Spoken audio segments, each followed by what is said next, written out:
जब उत्तर प्रदेश का चुनाव आता है तो कैराना का पलायन याद आ जाता है। 8 नवंबर को कैराना जाता है योगी आदित्यनाथ। 8 ही तारीख को हमारे देश में एक अधरंगी महिला है, दिमाग से भी, कपड़ों से भी और तमाम कर्मों से भी अधरंगी है।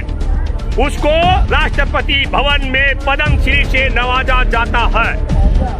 और 8 ही तारीख की क्रोनोलॉजी है कि 8 तारीख को हमारे देश में भगवान राम को अवैध संतान बताया जाता है और उनकी मां कौशल्या पर बदचलन का इल्जाम लगाया जाता है कि वो दशरथ के साथ नहीं किसी और के साथ हम बिस्तर होकर के राम को पैदा की थी।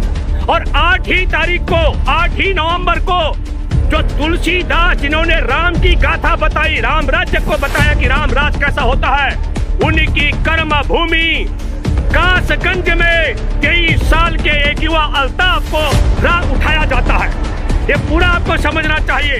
नमस्कार, मैं हूं भूपेंद्र रावत और आज जंतर मंतर में आप सब लोगों को पता है कि डॉक्टर कपिल खान जो बीआरडी मेडिकल कॉलेज में बाल विशेषज्ञ जो बच्चों का उपचार कर रहे थे और किस तरीके से योजनाबद्ध तरीके से जो वहां पर ऑक्सीजन सप्लायर कंपनी थी उसके 60 लाख से ज्यादा का बकाया रह गया था और वो 60 लाख ज्यादा का बकाया के लिए नोटिस देती है सरकार को, उत्तर प्रदेश के स्वास्थ्य मंत्री को, योगी सरकार को कि हमारा बकाया दिया जाए तो हम ऑक्सीजन की आपूर्ति रोक देंगे। और आप सब लोगों को मालूम है कि 2017 का जिक्र मैं कर रहा हूं, 63 मासूम बच्चों का और लगभग मेरे ख्याल से 18 से ज्यादा बेस्ट लोगों की जान चली गई थी ऑक्सीजन की कमी के कारण। 8 लोगों को उसमें आरोपी बनाया गया था और 8 में से 7 की बहाली हो गई है।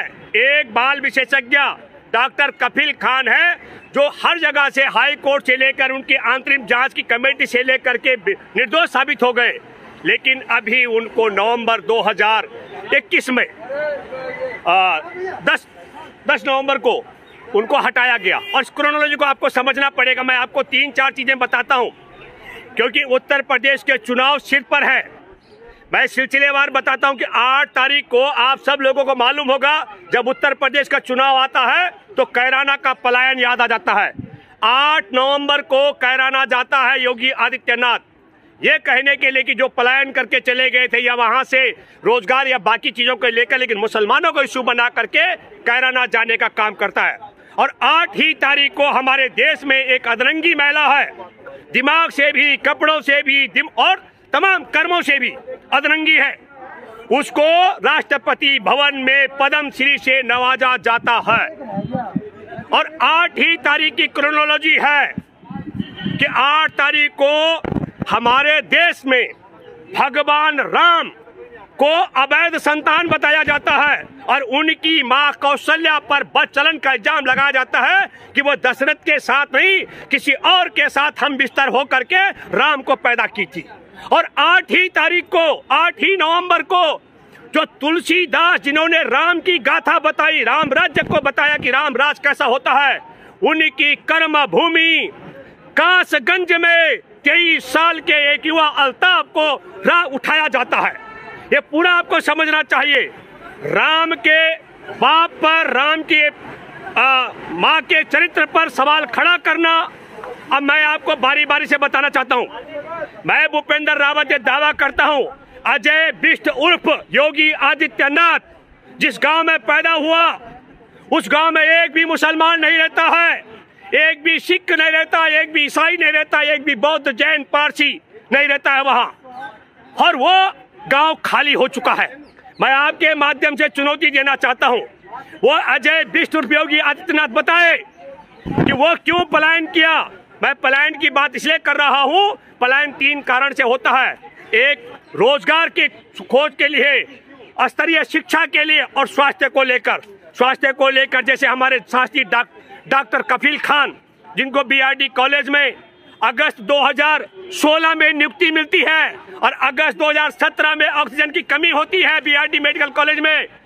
योगी आदित्यनाथ का स्वास्थ्य मंत्री कमीशन खोरी के चक्कर में ऑक्सीजन कंपनी सप्लायर को पैसा नहीं देता है और ऑक्सीजन सप्लायर पैसे की कमी के कारण ऑक्सीजन की आपूर्ति बंद कर देता है और 63 बच्चों की हत्या हो जाती है और 18 बैस की जान चली जाती है। डॉक्टर कपिल खान ने यह नहीं कहा। डॉक्टर कपिल खान ने कहा कि मैं हर जगह से निर्दोष हूं। आपकी जांच कमेटी से लेकर हाई कोर्ट भी निर्दोष मान चुका है। पर पहले यह बताओ 63 बच्चों का हत्यारा कौन है? वो 18 जो वयस्क है उनकी हत्यारा कौन है?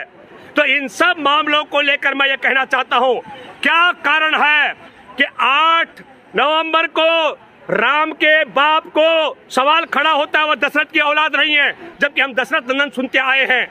क्या कारण है कि एक अतरंगी औरत को 8 ही तारीख को पद्मश्री से नवाजा जाता है, जो आगे चलकर कहती है कि भारत की आजादी भीख में मिली थी, और भारत में झांसी की रानी लक्ष्मीबाई से लेकर के मैं कहूं नेताजी सुभाष चंद्र बोस, शहीद आजम अशफाक उल्लाह खां, चंद्रशेखर आजाद से लेकर महात्मा गांधी, जवाहरलाल नेहरू, सरदार पटेल और असंख्य लाखों लोग, उन सब को भी भिखारी बता देती है।